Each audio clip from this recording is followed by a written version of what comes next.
Dağların yüceliğine, zorlu mayınlardır patlayan ardımızdan.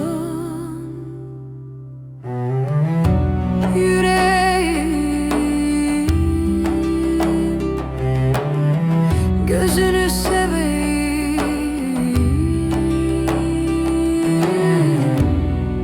şaşırtma beni.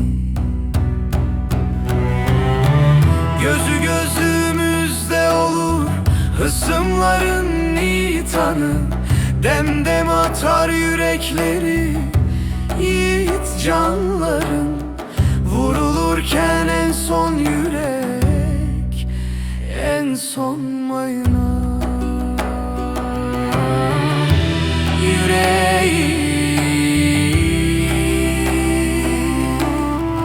gözünü seveyim,